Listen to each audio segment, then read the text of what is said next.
616, your home for all things Marvel main continuity. Hello, everybody. This is episode 57 of Route 616. We are all back once again. That's a chunk. Yeah. What? Oh. Wow. Oh, the synopsis? No, 57. That's a lot. Yeah, we've been doing this for a while. That's like a Heinz flavor. It only took us a year to start getting into actually good comics that weren't called We're Spider-Man. getting into good comics? Supposedly. Sometimes. When did that happen? Yeah, well, you just read the Hulk arc. And Yeah, I mean, I'm that Hulk arc is still way better than anything that Strange Tales was putting out. I'm a little bitter still, but... Well, you got a lot to be bitter about. It ruined Hulk for like 4 years for me. Yeah, so I wanna say something pop culture related. Wow, you never do that. Oh, shut up. Stop talking while I'm interrupting. Blue Beetle. I was gonna say it. Still want to see this because I've noticed the trend of critics are all losers, like the Critical Drinker and Disparu and people like that who hate everything that might actually be intelligent or thoughtfully written. I'm already expecting them to hate it because he's Hispanic. Well, yeah. Oh no, Critical there's Drinker that going came on for down a lot on of it. people. Right, he came down on it. It's like that was my first hint that I want to see this movie.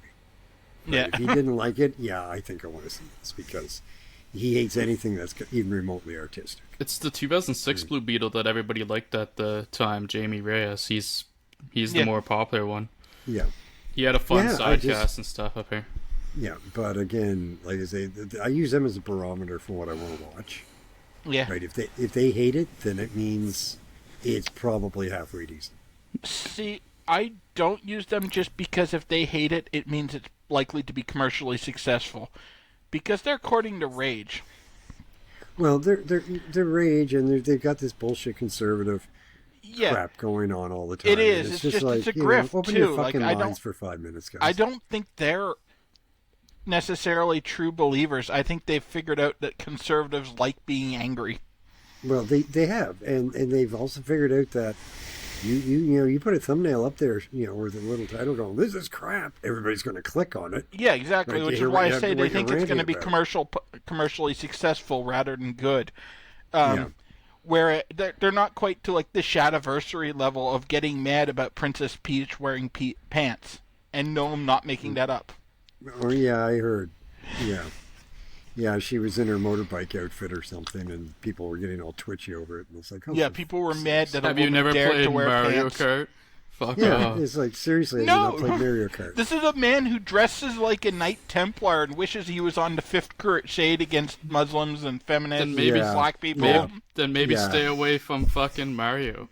Bill's right. I mean, this guy's not even remotely human being. So it's like, dude. Like I say, just open your mind for 5 goddamn minutes. Let the air in.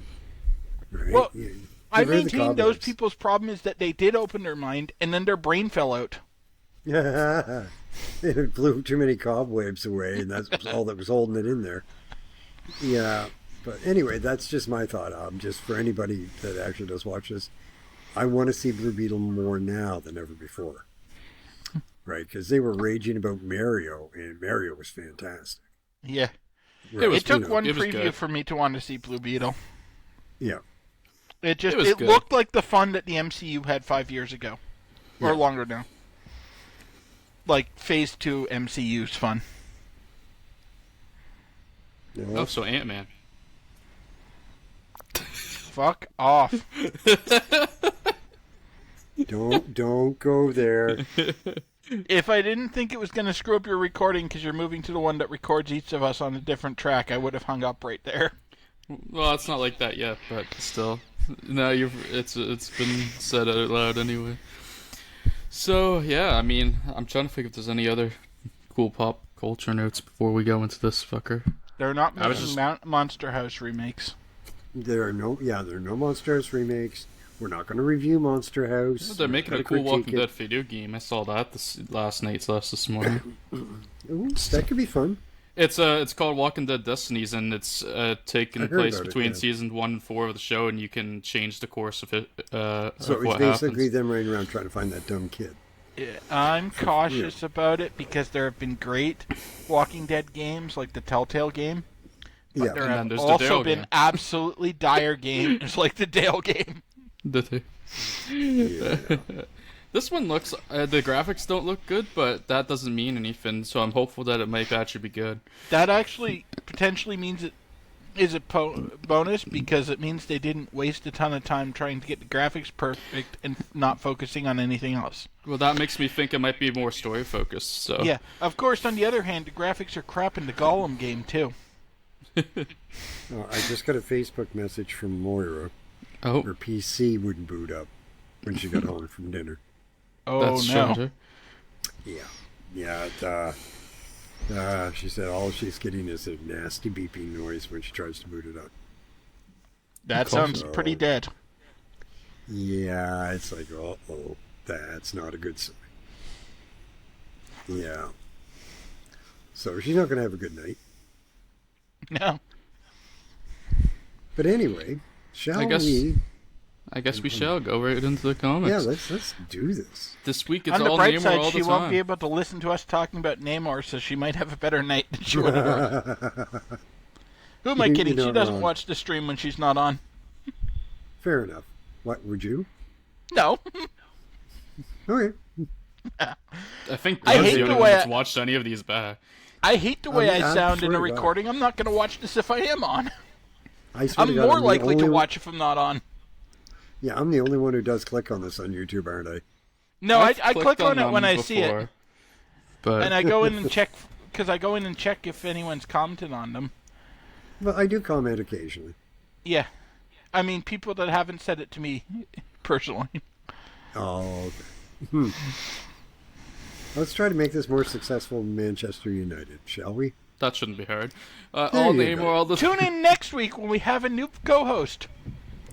Ah, This is Because Dan's going for some unscheduled spelunking in a cave about 6 feet deep.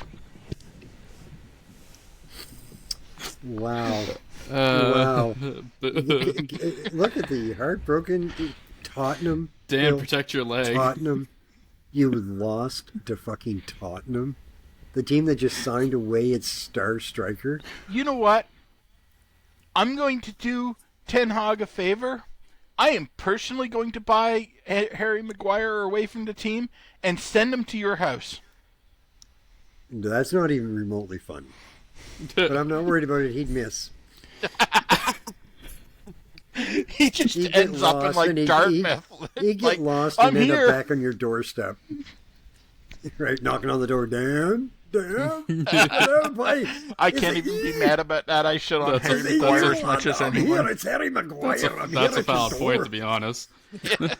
That was one of your best lines he'd missed. Can't even be mad. Yeah, Oh, he just shit. trip over his own feet on the way down your steps. Well, I hope that happens. It's our best hope for a successful season. It could be. If he breaks It his could leg, be. the board can't force us to play him. my guy That's true. fractures his, my good striker fractures his skull a few years ago, but you guys have to deal with Harry Maguire. It's Yeah, pretty well, you see, you saw that meme I sent. Liverpool said they were interested in signing Harry Maguire. That So was she went, fantastic. Oh, we're not falling for that. I thought So that was good. friggin' hilarious. But anyway, let's Back go to back the comics to yet Ryan. again. He keeps trying All to say it Namor again. all the time. We have Something six fishy about episodes. this. Yeah, there is 6 comics this week, and they're all Namor issues 71 through 76 of Tales to Astonish. We're going to start right off with issue 71 of Tales to Astonish, which for some reason I didn't have ready to go. There we go. This is titled Escape to Nowhere. Stanley writing this one, Gene Colan on art, which is truly a gift. Oh, yeah. Vincent Coletta on inks.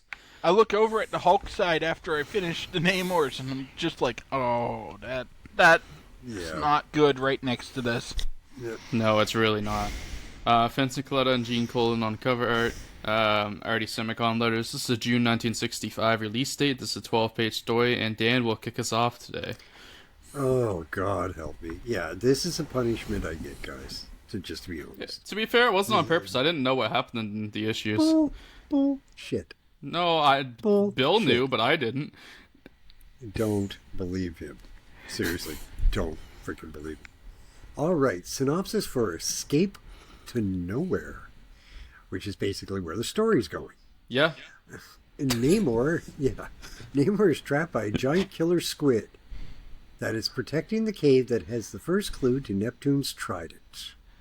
With nothing else to defend himself, he uses the clue, a shell with Neptune's mark, to slay the creature. Oh, so much for Captain Calamari. He's dead. With the monster dead, Neptune's spirit... That would have been a great villain, Captain Calamari. I would have liked that. Neptune's spirit appears before the Submariner and congratulates him for killing another creature. The spirit tells Namor he will have to travel to the Forbidden Depths in order to find the next clue to the Trident's location. Wow. That's so far. Interesting they should put this way. Boring his way out of the cavern. Subtle. Namor's attacked by minions of Warlord Krang in an attempt to kill Namor. The Submariner easily defeats them and swims off to his next location. And so it's a scavenger hunt. It's a scavenger hunt. Yeah, that's what it is. Jesus. Okay. Monitoring this from afar is Krang, who is furious but has not given up destroying Namor. Lady Doormat, his helpless prisoner, vows that if Namor dies, her heart will die with him. He's not wrong. She truly loves him. Yeah. I know, that's why it's funny. As the Submariner approaches the Forbidden Sea, he senses that he is being followed. Yeah. Turning, he finds an elderly Atlantean who pledges allegiance to Namor, despite the fact that Krang has usurped the throne. Wow. Some fun shit going on now. The Submariner's touched and thanks the Ancient One for his faith in him, resuming his quest. What was the point of all that? Vashti becomes important later. Okay. Yeah. He's actually a pretty good part of the story. He's still a major point character in Namor's stories up to where I am in like 77. Wow. I wasn't expecting that. Oh, excuse me. Wow. While back in Atlantis, Lady Doormat is consumed with guilt. If she allows Krang to marry her, she could be queen, but she is in love with Namor, who refuses her advances. Okay. It's Stan Lee writing a romance. Yeah. With Krang in full control, he begins ruling Atlantis as a dictator, demanding high taxes and having his minions kill whoever opposes him. Cool. For a guy that's allegedly a dictator and having his minions kill everyone that opposes him, he sure doesn't kill a lot of people who oppose him in this arc. Oh, okay. The comic code is a hell of a drug. Oh, well, yeah, it existed for a reason, just Stan Lee thought it existed to ruin his life. It really didn't, but Stan Lee thought it did. Namor, meanwhile, arrives at the Forbidden Sea and faces his next challenge.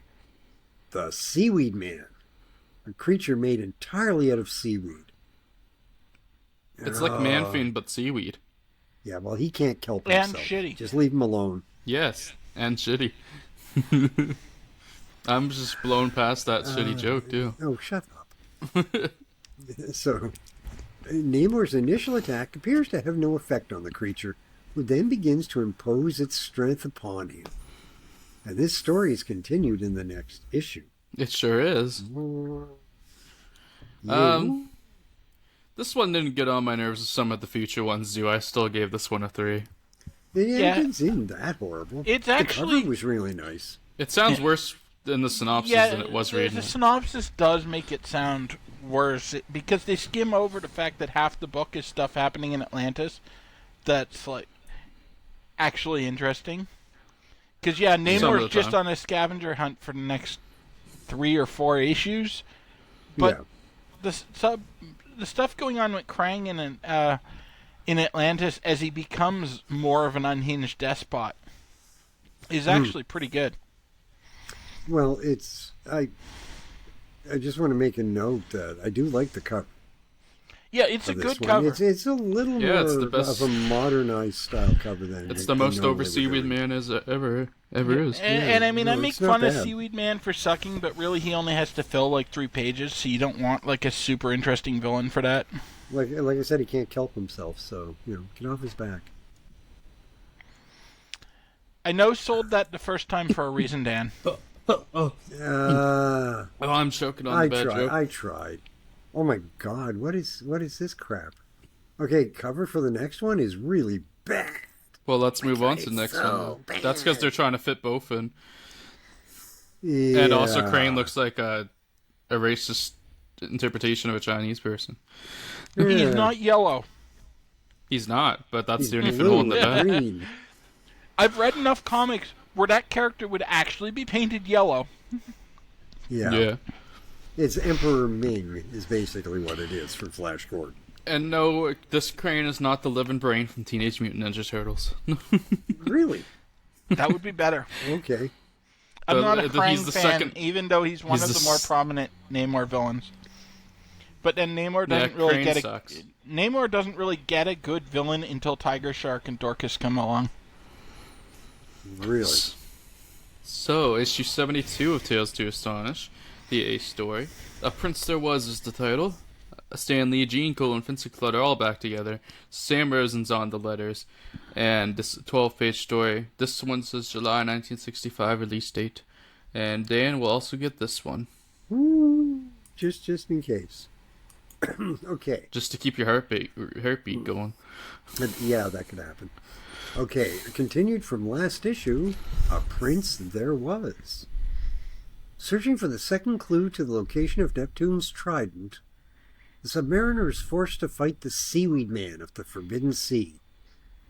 Getting leverage to break free of Seaweed Man's grip, Namor manages to get away by causing a whirlpool and swimming past his foe. Finding an iron door with the mark of Neptune, Namor opens it up. Inside he finds a fish. Imagine that. It's so odd. The fish speaks in the voice of Neptune, urging Namor to go on. Noticing a diamond in the creature's mouth, the Submariner heads off to the Diamonds of Doom, the location of the third and final clue. Furious that Namor continues to survive his trials, Warlord Krang decides that he must wed Lady Doormat as quickly as possible. Going to her room, well, that's a little bold. He demands that she marry him. But Well, her she room is more like the prison cell he stuck her in, so it's less bold than you would think. Oh, okay. She flat out refuses, stating that she loves only Namor. Furious, Krang gasses her and places her in a glass chamber. For her refusal, Krang has Doormat publicly exiled to the Cavern of the Faceless Ones. God, it's like freaking Big Trouble in Little China. Brought there, she is lowered into the realm of the Faceless One's keeper, Xantor. Do they even try to come up with good names to these guys, or they just, No. bingo ball this crap? I've read enough Stan Lee sci-fi that, yes, this is him trying. Well, that's no good. Namor, meanwhile, arrives at the Diamonds of Doom.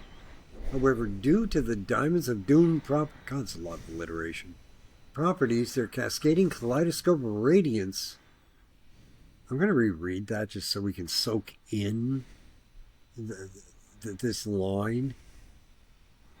Due to the diamond's properties, their cascading kaleidoscope radiance causes him to lose his strength and vitality. This story is continued in the next issue. Have at it. I didn't enjoy this one as much. I gave this one a 2. I don't like when it focuses a lot on Crane. What, even with its cascading kaleidoscopic radiance? Yeah. Wow. This You're is so why hard to this please. is think I not know the why most you're magical single. issues of this run. Now, I was getting pretty tired of the scavenger hunt element by this point, but Yeah. I actually kind of liked them focusing on Krang. I don't for this one. I do in some of the later ones. Yeah, I don't think I it didn't comes hate off it. I as good gave this here. one a low 3.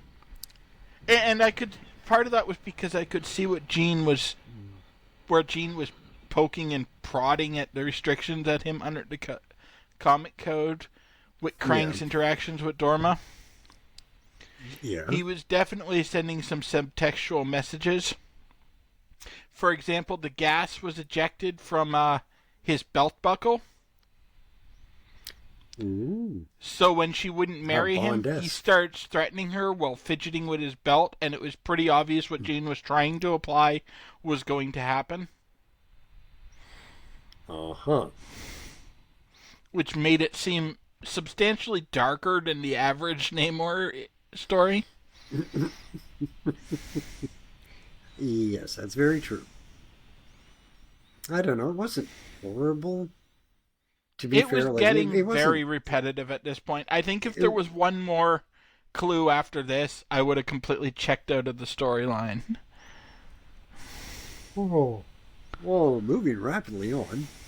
No, I'm sorry. I don't mean to be yawning. It's been a long week. You haven't read the Hawk arc. What are you yawning for? Savage. So, I was gonna say it before, but I forgot. Tales to Sons number 73A story by Force of Arms, and the same team, except they give credit to Jack Kirby and Mike Esposito on the cover since it That's focuses because on it's a Hulk. Hulk focus. And then Artie Simics on letters, August 1965 release date.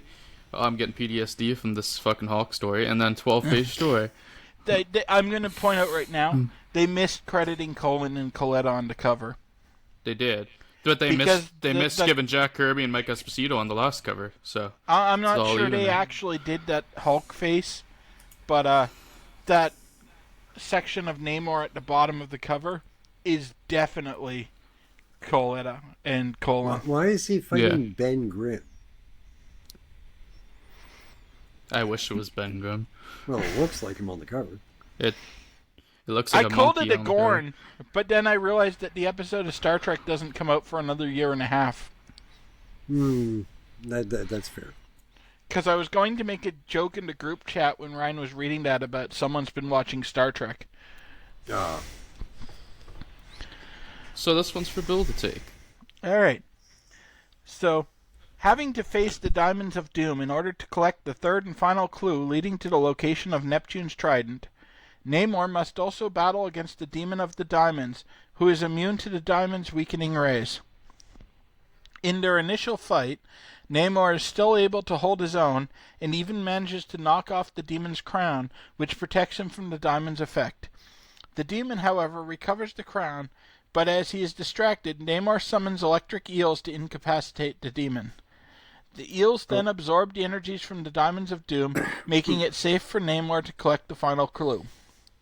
Speaking true to eels, the spirit of Neptune once more congratulates Namor for his ongoing victory. Watching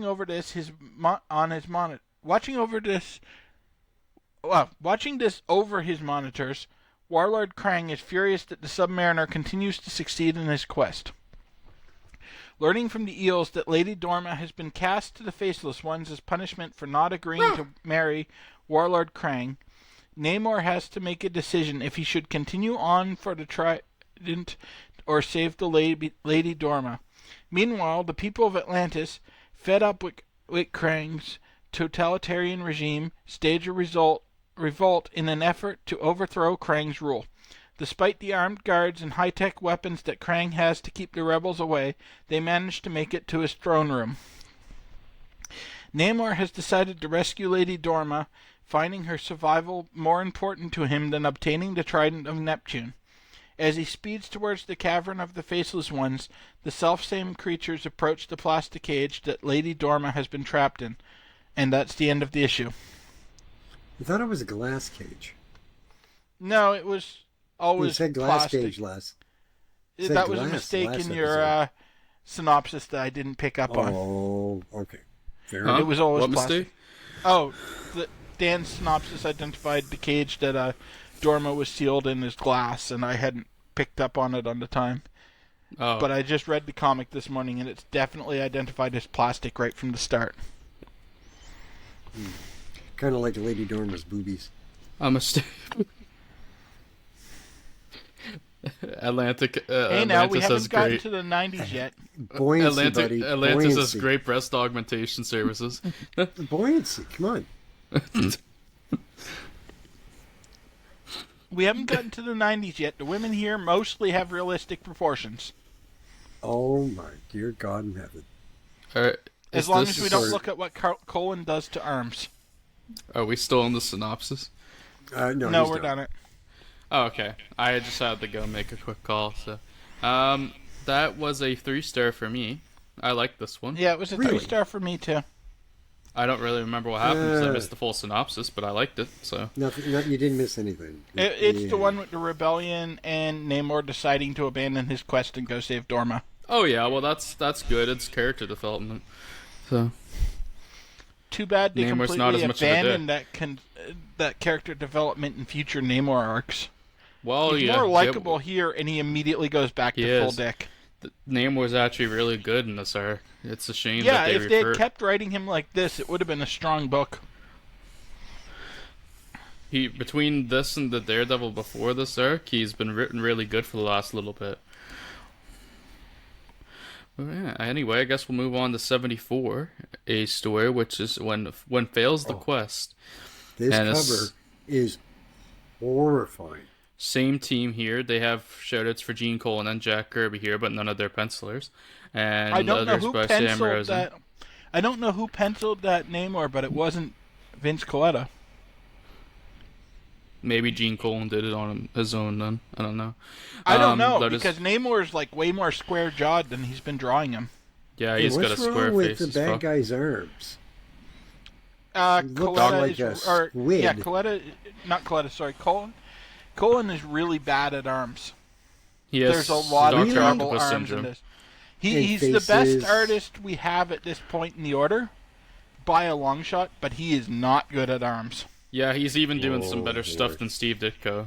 It's Gene Colan is really good, but it seems Not like this cover, he ain't. no, he not on this That's- cover. Whoever Yes, penciled that is horrible. terrible, or inked that Vince is terrible. Oh. Coletta compliments Gene Colan very well, and obviously he didn't do this cover. Right. Allegedly, it's Coletta inking the cover, but I don't believe it. I don't know. I don't believe Because that. the wiki that I have up Unless is he fucking identifies rushed it him to as hell. That's possible, because the wiki I have up has him identified as the inker. Maybe he didn't have like any time for this cover, and that's why it's bad. That's Oh, it's possible. just horrible. It doesn't look like the style he's been inking, but it I'm could surprised be that really this, rushed. This managed to make Octopus it arms. into print. This is a September 1965 release and 12-page story, and this one's also for Bill. I mean, it's better than the little corner Hulk on the cover, so. The art on the Hulk is so ugly right now. Like, even by Kirby standards, it's bad. Yeah, it starts as Ditko, then Kirby takes it over probably because the title's popular. Yeah, and Kirby tries to draw like he's Ditko. Yeah, Like, he when does. people try to draw like they're Kirby, it works. When Kirby tries to draw like he's Ditko, it's always terrible. His Spider-Man is terrible, too. Yeah, it Anyway, is. on to this synopsis. Namor has given up his quest for Neptune's Trident in order to rescue Lady Dorma from the Faceless Ones. He arrives in the Faceless Ones' cavern just as they are about to break through the plastic cage, or as this person has spelled it, Plotty Cage, made from mammals that lay eggs, No platitudes for them. that she is trapped in. As the Submariner fights through the horde of seemingly mindless creatures, there is a revolt going on in Atlantis against the tyrannical warlord Krang. That's Yeah, an they're awkward sentence, cranky. even though it's grammatically correct. Other than that, they missed a comma. As the rebellion enters his control room, he manages to escape capture by closing an impenetrable wall in the way of himself and his attackers. So they mean between him and his attackers. Yeah. In punishment for the rebellion, Krang sends out his robot tank to bring down mutineers of his rule. The grammar has been good on this, and then I get to this one, like every sentence is just slightly off, and it's throwing me off. Yeah. As this is happening, Vashti the Elder escapes on a specially bred seahorse to seek out the Submariner while Krang calls back his robotank. As Submariner continues to battle the Faceless Ones, Vashti approaches their caverns and is accidentally dropped in when his seahorse frightens, throwing him off. Namor manages to fight off the Faceless Ones as they burst the plastic cage. However, Namor finds that Dorma has been injured by the resulting combustion of the plastic cage. Finding her inches to death, Namor now finds that he is surrounded by the Faceless Ones, and it continues. A lot of stuff happens in this issue that they just glossed over. We zoom the crane, and he says, "Inches, you say?" Let me get my gas and show you the truth. Well, he didn't have that much gas ready to go. So. That's true. He barely knocked her out with it. And this is a Anyways. woman written by Stan Lee, so she's extremely frail. I guess we'll stop with the innuendos for a second and talk about this comic. I didn't like this one as much either. This is my other one I didn't really care for. I gave this a 2. I gave it a 3, not because of Namor treading water, but because of the stuff with the rebellion that was actually interesting. See, I liked the Namor section more than you. I didn't like the focus on like Dorma being trapped for faceless ones and shit. Yeah. See, my problem with the Namor one was when the issue started, Namor was fighting the Faceless Ones. And when the issue ended, Namor's still fighting the Faceless Ones. Nothing happened in Namor's story. That happens it's just in a like couple of 5 these pages. issues. Yeah, it's just like 5 pages of him just punching people. I don't even know if I cared for the Namor stuff in this one. This one didn't really do much for me because no progress on the main story, or supposed main story, and then the Dorma stuff's a little meh. So, this one... I was actually... And I think I'm benefiting when I reread it from having read more of Namor. The fact that the Atlanteans actually rebelled against the usurper. I do like that part. Yeah, like in the future, they just meekly go along with whoever usurps Namor's throne in this issue. And so the fact that they actually stood up for themselves this time is interesting. That's my favorite part of the comic. That almost pushed it over 2 or 3 for me, but not quite. That's the best usage of Crane in this whole arc, in my opinion, is when the Atlantis try to usurp him. See, I thought Krang was a pretty good villain here. He's fine, but he's not exciting at all. If they didn't repeat the Namor gets usurped storyline ad nauseum in his book, this would be a good arc. See, and I know they do this a lot, so that doesn't help for me either. Yeah, I haven't read them. I don't think I'm spoiling anything by saying that Namor loses his throne like every 3 weeks. No, because they go back to it all the time. Really. They go back to it too much. They need more original stuff for him. Yeah, and that's the big problem with Namor's book. They have like 3 good ideas, and they just keep using them. Like there's Namor loses his throne, Namor attacks the surface world, and Namor befriends random people from the surface world. Like those are the only stories. In more modern times, we get offshoots of some of those ideas. It's Namor attacks the surface world offshoot Wakanda versus Atlantis. Blah, blah, blah. Yeah. At least he's not chasing Sue Storm all over the place. So. Yeah, I'm glad they got rid of the rapey elements of Namor. Yeah. Yeah. For now. It stays gone for quite a long time. Does it? Okay. I haven't read anything where he's going after Sue Storm after this point. I think he does again. Maybe it's in the 80s. I'm not sure. It might be, or it might have happened and I've just forgotten because I've read a lot of comics and it might have just gotten filed into it's already happened in my mind. So, let's move forward with this arc. Only 2 left. Tales to Astonish number 75, A story here. The end of the quest. Amen. The same team here. Jack Kirby and Gene Colan get credits on the cover. Sam Rosen on letters. This is the best Hulk cover, probably for a while.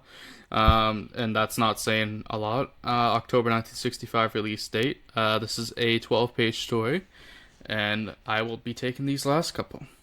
Continued from last issue, the Submariner holds the nearly lifeless Lady Dorma in his hands, ready to defend her from the army of the Faceless Ones that now approach him. Just before he thinks they are about to attack, they suddenly stop in Namor's visit by the spirit of Neptune. He tells Namor that he has forsaken this task of claiming Neptune's Trident, the key to reclaiming Atlantis from Warlord Crane. However, when Namor explains that he... Riveting. However, when Namor explains that he did it to rescue the life of Lady Dorma, Neptune is touched that the Submariner has feelings. Gave up his quest for the love of another and deems worthy of the Trident. Vashti the Elder watches as the Like he didn't realize this was the last test when the same eels that delivered the message from Neptune told him where Dorma was and to go save her. I didn't mention this when the eels told him because I wanted to not spoil that he didn't fail the quest, but it should have been pretty obvious that that was the next test to go save Dorma. Yeah, Namor was a little silly there to think he failed. Vashti the Elder watches as the Faceless Ones suddenly disappear and Namor is how's that? I don't know. Whatever. And Namor is given the Trident of Neptune. I'll make my own fucking words. Revealing himself in the comic. Revealing himself to Namor, Vashti praises the Submariner on his success and tells the true Prince of Atlantis what is transpiring in his oppressed nation. With not a moment to lose, Namor swims off toward home in hope of reviving Lady Dorma to health with a revitalizer ray, with Vashti trailing behind carrying his trident. So doesn't this make Vashti the rightful ruler of Atlantis since he's the one who arrives in Atlantis with the trident? Yes, technically, yes. Which, long live Vashti. Arriving outside Atlantis quickly, Namor's superior swimming skills allow him to dodge the guards' ray blasts and smash through the main gates. Once within the kingdom's walls, Namor is attacked by Crane's robot tank. However, Namor makes short work of it, taking Dorma's unconscious body to the medical facilities. He preps the revitalizer ray. Crane, in an attempt to stop Namor from saving his lover's life, attempts to short circuit the device. However, Namor spots him and having Vashti toss him the trident, pins Crane's hand with it. Finally face to face with his foe, Namor prepares for the final battle. The story is continued next issue. I love how Namor leaves the trident with Vashti so he can swim way faster to Atlantis, and then gets there 3 minutes before Vashti does. Yeah. Yeah. And the other thing I want to make fun of, I mean, I like this story, but there's some stuff I wanted to make fun of in it. Oh, this is probably the best issue of the year. Yeah, Atlantis has walls. Not a dome. Walls. Make Atlantis great again. It's a walled city. Underwater. Populated entirely by people who can swim in 3 dimensions. And breathe water. So well, you that's don't less need of the an dome either. Yeah, but the point is for defensive structures. Walls don't do anything. You can swim over them. What? Walls don't do anything? Things would be better if they were wetter under the sea. All right, Sebastian. Just saying.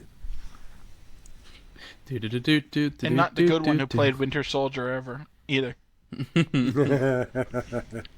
I really like this one. It's the best issue of the arc. This is one of the times where art doesn't always take factor in the ratings on comics, but this is a time where it does because the art is so good in this issue and the next issue that it kind of inflates my rating a little bit. I gave this one a 4. I really enjoyed this one. I gave this one a 3. I will say the art is the reason the next one gets a 3 from me. It probably would have been a 2 because not much actually happens in it. The art carries the next one for sure, too. Because I really don't like mind these reading two transition issues if they look good. But this one is fantastic. I make fun of some of the dumb stuff that exists because the writers and artists tend to not consider what being underwater actually means. Like the Atlanteans uttered on a couple of occasions, just walk around on the bottom. They have a tank instead of like a submarine. And their robes just hang down like they would in air instead of like billowing because the water makes them buoyant. No, I don't know. It seems like things are going swimmingly That's down to there. keep everybody's modesty. No.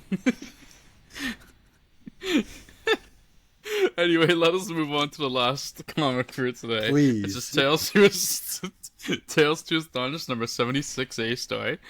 Same teams, of course. I don't know. Jack Kirby's given a credit on art here, which is obviously a mistake. No. Gene. Look at those faces. Those On the aren't cover Gene or in the Colan. book? On the cover. Those aren't He's Colan. given it on. He's given it on the in the book. Oh, you're not right. on the He's cover. given it in the book. I think they put that on the wrong line because those look like Kirby faces, especially Dorma. Yeah, maybe he's supposed to be credited for the cover.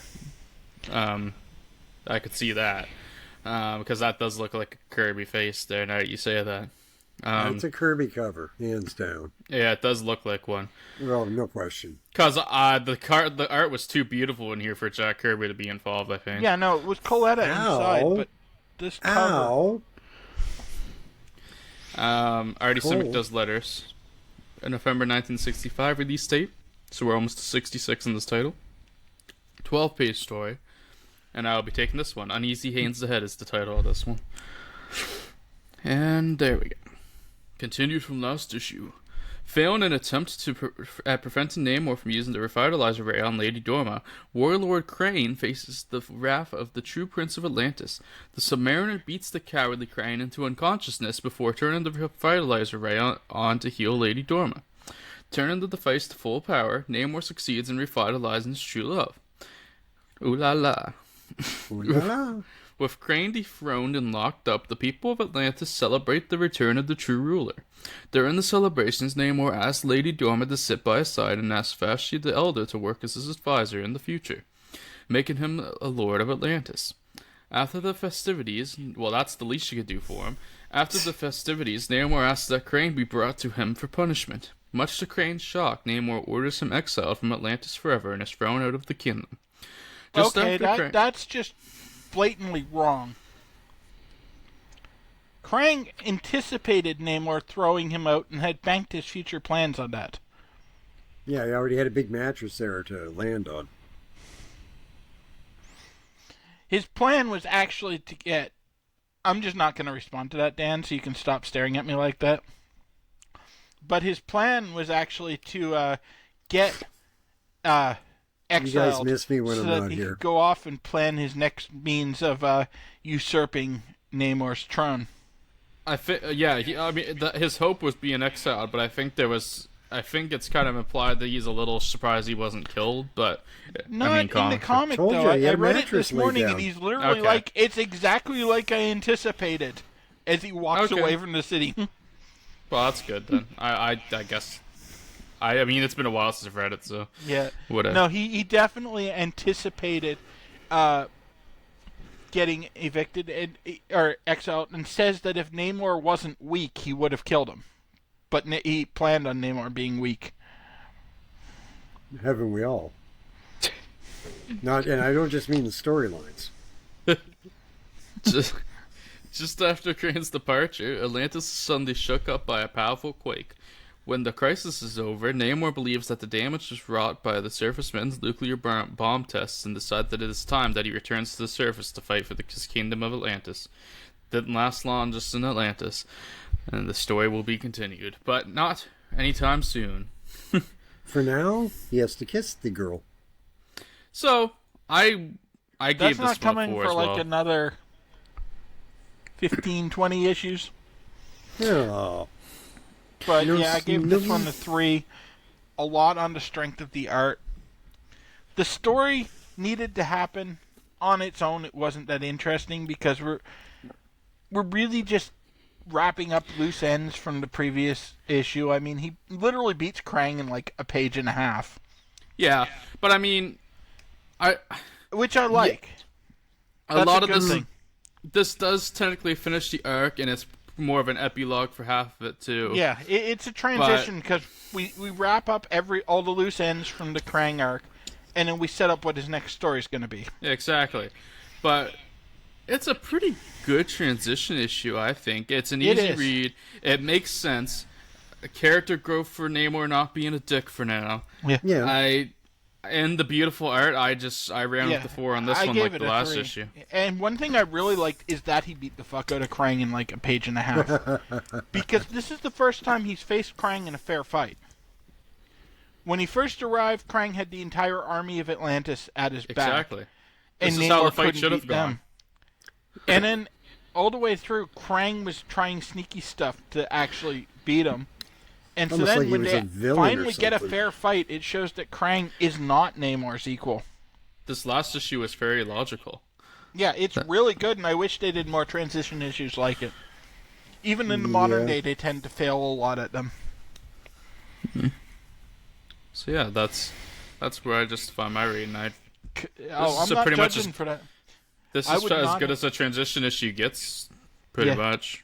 I wouldn't have been mad to buy this comic, and usually when I buy a transition issue, I'm disappointed because, even like I said, even in the modern day, they tend to be boring, and this one wasn't. Yeah, it wasn't that bad. And the beautiful art to go with it. We got some beautiful Atlantean landscape shots for this, too. Yeah. Oh, Gene Colan was miles ahead of anyone else doing art. Gene Colan, including Steve Ditko, and we've raved on about how much we love Steve Ditko. But Steve Ditko, the one part he excels above everybody else still is his fight scenes. But besides that, and Gene Colan is the number one artist. Like when he does weird dimensions and stuff for Doctor Strange, that's really good. But when he tries to draw like an ordinary scene, it can be kind of dull. And Gene Colan's like cityscapes pop. And they do, not as shown in this issue. Yeah, and it's not just because they're underwater in like unique places. Because as I mentioned last issue, the art team and the writers tend to not consider what being underwater actually means. So everyone's just acting like they're in a normal city instead of like having people swimming everywhere and like really embracing the three-dimensionality of it. Yeah. So yeah, shout out to Gene Colan for this whole thing because his stuff has been awesome. But yeah, or Adam Austin, as he's known at the time. Yes. I assume he's still working for later. I assume he's still working for DC at this point as well, so he had to use a pseudonym. Probably. That would make sense. Because a lot of artists did that. Probably. But yeah, that was this week's comics. Not too painful, really. It's pretty good. We'll talk about what's coming next week, so you guys can be excited or disappointed. Choose your battle.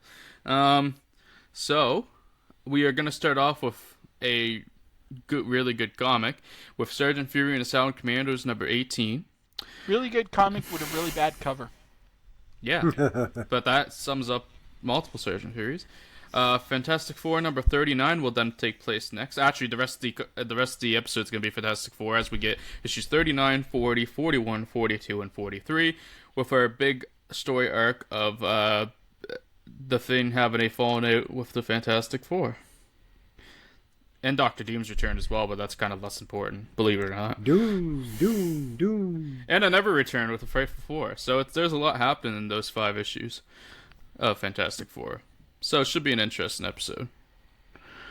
This is the point where it was no longer able to be ignored that Fantastic Four is becoming good. Yeah. Fantastic Four is about to take what should hypothetically be its rightful place as Marvel's number 1 title, though a lot of time it's definitely Spider-Man. But through this arc, through this run of Fantastic Four being great, I tended to still enjoy Spider-Man more. But I think objectively, a lot of times, Fantastic Four was as good or better. It's just I don't terribly like Fantastic Four as a comic. Yeah. Really? Yeah, I've never liked them that much. I like Ben. They've grown on that's me about it. more over the years. They've grown on me, but they'll never be one of my favorites. Exactly. Yeah, There's just more way, interesting characters out there. Their team dynamics are fun.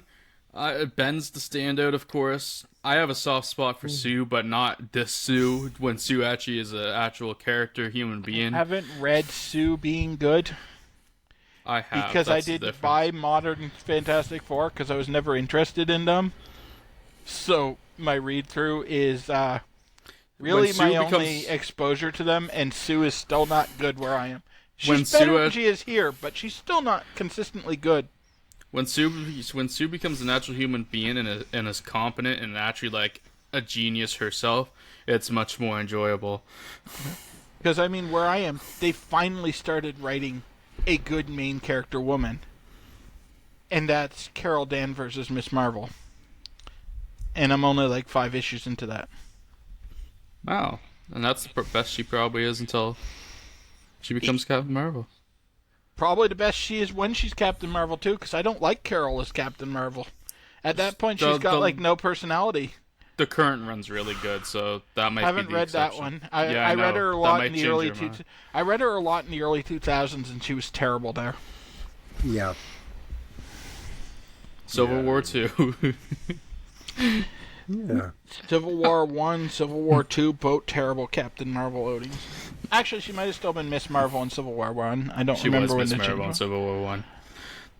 But she didn't become Miss Marvel to 2012. Or Captain Marvel, I mean. Either way, she had no personality around then. True. Well, that is next week's lineup. Come back. Sergeant Fury Fantastic Four shouldn't be too awful. I mean, it wasn't too awful. I've read it. But, yeah. Go watch. I haven't uploaded it yet, but it's going to be uploaded before this. So go watch the stream Bill and I did yesterday of episode 4 of our WCW run for TEW. That was fun. We got the big pay-per-view out of the way, and yeah, we will be back next week with another episode for that, and we'll see about the week after. Watching our WCW run, things go horribly wrong in our planning, and us have to book on the fly. Yes, they do. Anyways, if you're watching this on YouTube, please like, subscribe, comment, even share if you would like to. We're available on Google Podcasts, Apple Podcasts, and of course Spotify. And if you're on Spotify, let us know why Crane is your favorite. Anyway, we don't really have a shitty villain to choose this week. It's Crane or nothing. We will see you all Seaweed Man. Yeah, let us know why you love Seaweed Man. Anyways, we'll see you on the next episode, and peace out. Have a good one, Peace out, everyone. guys.